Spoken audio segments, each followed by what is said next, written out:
Hello students, 8th chapter है total differential equation का। इसमें जो आपके पास एक थ्योरम है जो टोटल डिफरेंशियल इक्वेशन के लिए सॉल्यूशन के लिए यूज हैं, जो नेसेसरी एंड सफिशिएंट कंडीशन है। सबसे पहले तो आपके पास है कि आपके पास कोई रिलेशन है एक्स वाई जेड का, जो इस फॉर्म में है function of x y z equal to constant.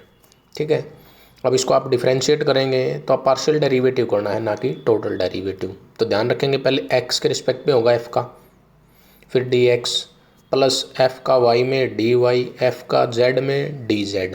क्योंकि ये एक से ज़्यादा वेरिएबल का फंक्शन है एफ़, इसलिए पार्शियल डेरिवेटिव हुआ। एक का होता है तो टोटल डेरिवेटिव होता है, जिसको हम डी के फॉर्म में रिप्रेजेंट करते हैं। तो इसको इसने इस फॉर्म में लिख दिया p D x plus Q D Y plus R D z equal to 0। तो कहता है कि जब जब आपके पास ऐसा रिलेशन होगा तब तब हम ऐसा रिलेशन फाइंड आउट कर सकते हैं, और इस टाइप की हम एक इक्वेशन बना सकते हैं जिसको हम बोलते हैं टोटल डिफरेंशियल इक्वेशन। ठीक है, जो डायरेक्ट कैसे आई, इसको डिफरेंशिएट करके आई है। ठीक है ना, इसी को डिफरेंशिएट करके आई है, टोटल डिफरेंशियल इक्वेशन कहेंगे हम इसको, या एग्जैक्ट डिफरेंशियल इक्वेशन भी बोल सकते हैं। जो आपका फर्स्ट चैप्टर था पीछे, m d x plus n d y, तो वो 2 वेरिएबल के लिए थी, यहाँ उसको एक्सटेंड कर रखा है, 3 वेरिएबल में बना रखे हैं। तो टोटल डिफरेंशियल इक्वेशन एक्चुअल में ये वो एग्जैक्ट डिफरेंशियल इक्वेशन ही है, उसका एक्सटेंड केस है ये। अब कहता है कि डेफिनेशन क्या होगी इसकी, an equation of the form this. इस टाइप की इक्वेशन होगी जिसमें पी क्या आर फंक्शंस होंगे एक्स वाई जेड के, तो इसको बोलते हैं टोटल डिफरेंशियल इक्वेशन या single differential equation in 3 variables. Similarly we can extend this result as n variable means p1 dx1 p2 dx2 से pn dxn equal to 0, where p1 p2 pn are functions of x1 x2 xn। तो यानी कि 2 के result 3 को extend, जैसे PMI result use करते हैं principle of mathematical induction, वैसे ही इस रिजल्ट को हमने एक्सटेंड कर रखा है।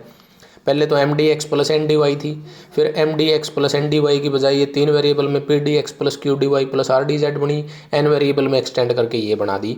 तो ये सभी क्या है, टोटल डिफरेंशियल इक्वेशन है, जिसको आप डिफरेंशियल इक्वेशन भी बोलते हैं।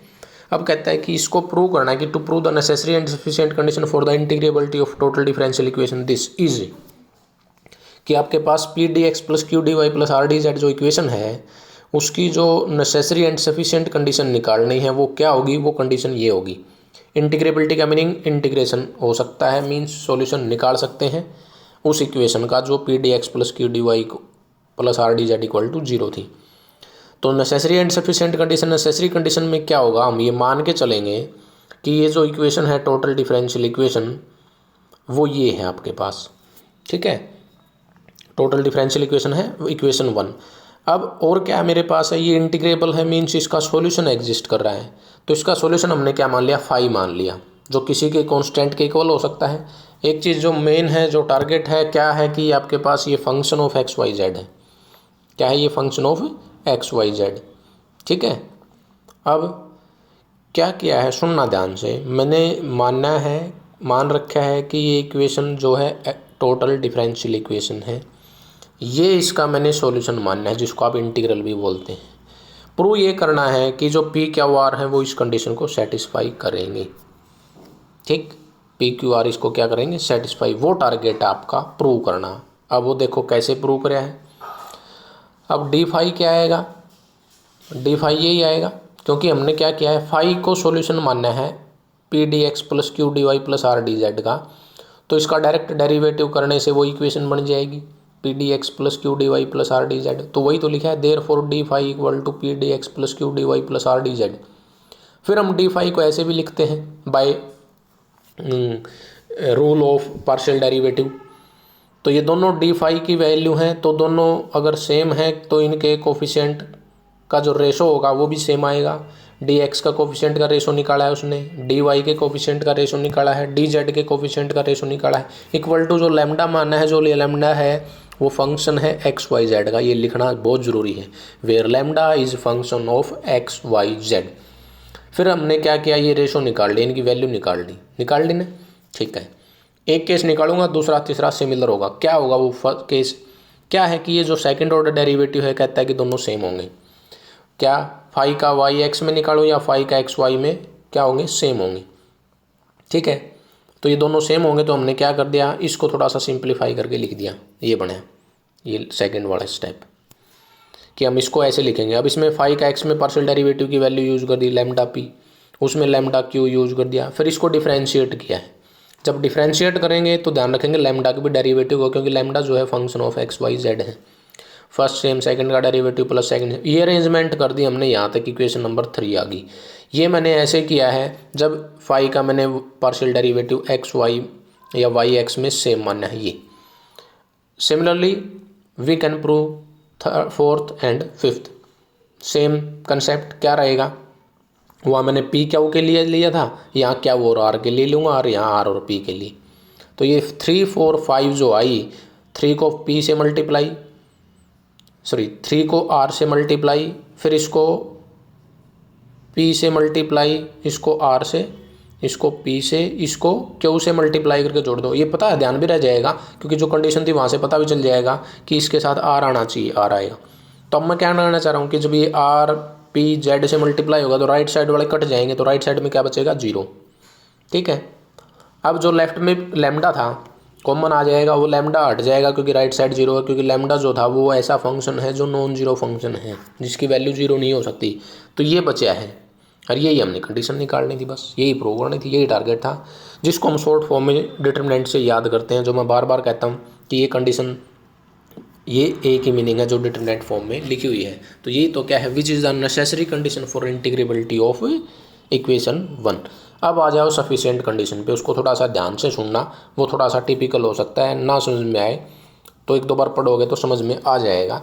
तो बात ये है, सफिशिएंट कंडीशन में जो गिवन इक्वेशन थी वो, उसके जो पी क्यू आर जो कोफिशिएंट थे वो इस इक्वेशन को सेटिस्फाई कर रहे हैं, हम ये मान के चल रहे हैं।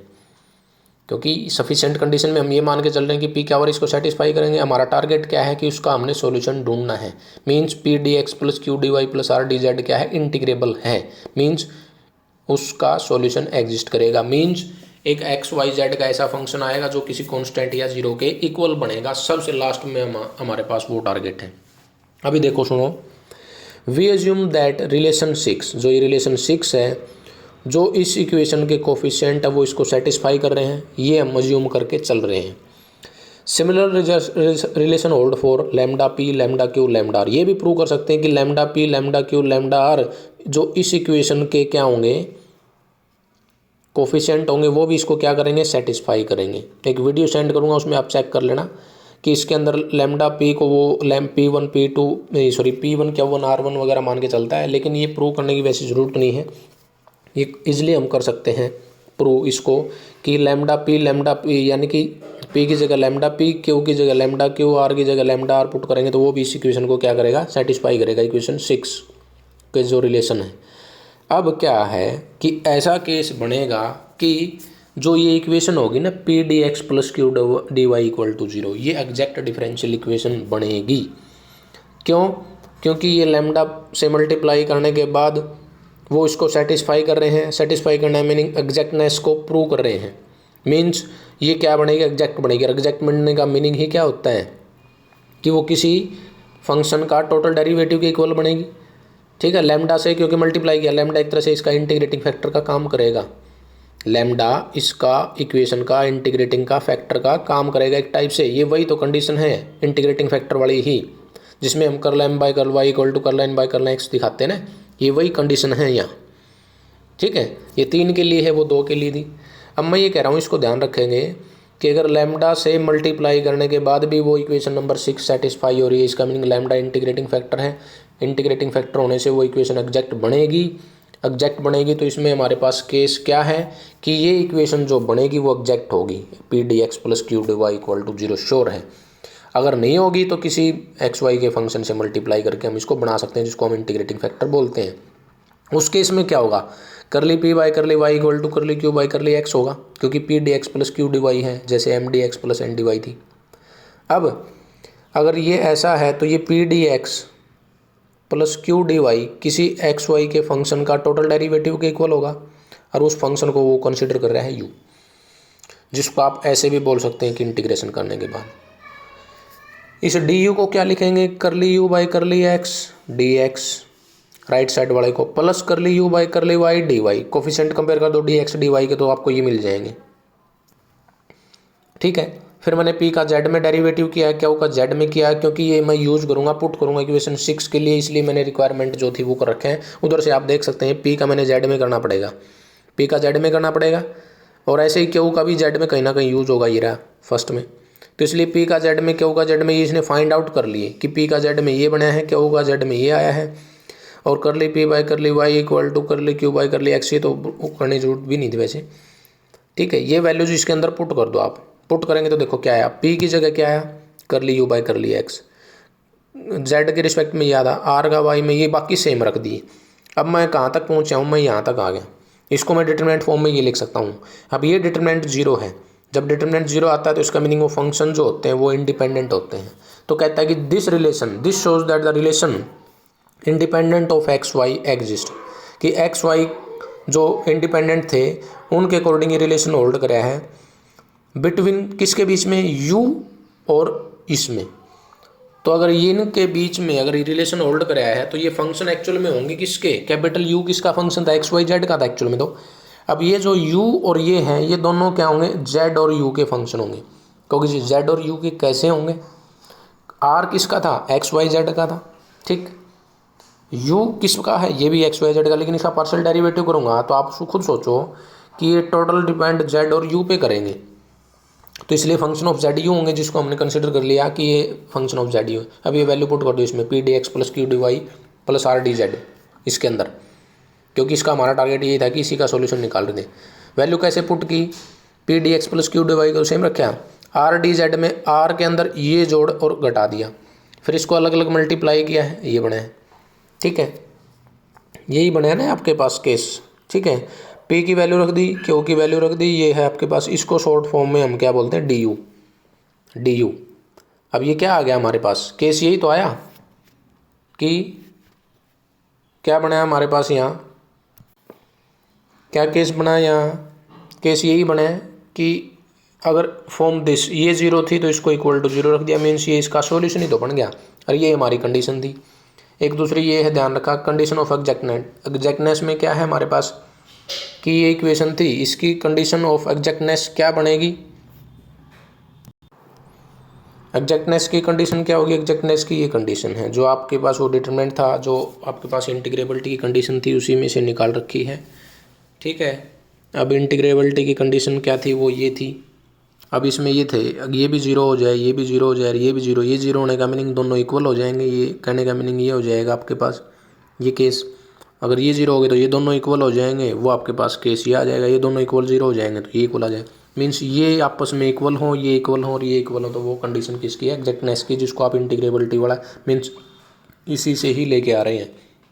इनको सोल्व करने के मेथड हमारे पास 4 मेथड है, इंस्पेक्शन मेथड है, होमोजीनियस वाला है, और taking one variable as constant, और ऑक्सिलरी इक्वेशन वाला, ठीक है। इसको दोबारा फिर पढ़ना, अच्छे से समझ में आ जाएगी। जो डाउट हो सकता है आपके पास यहाँ बन सकता है, तो कि क्या ये था कि यू का जेड में आर, ये जो करेंगे जो फंक्शन बनेगा सिंपल जेड और यू का, और ये वैल्यू आपके पास वहाँ पुट कर देंगे, तो यानी कि कहने का मीनिंग ये है कि हमने इस इक्वेशन का ये सॉल्यूशन प्रूव कर दिया, क्योंकि इस इक्वेशन से यही बना है ना, और ये किसी ना किसी का टोटल डेरिवेटिव ही आएगा सिंपली, अगर मैं बता दूं, क्योंकि इससे क्या हो जाएगा कि ये इक्वेशन क्या हो जाएगी, एग्जैक्ट हो जाएगी एक तरह से, इसको मैं डायरेक्ट बाद में इंटीग्रेट कर पाऊंगा, सॉल्यूशन निकाल पाऊंगा, ये वही चीज़ है, कोई नई नहीं है।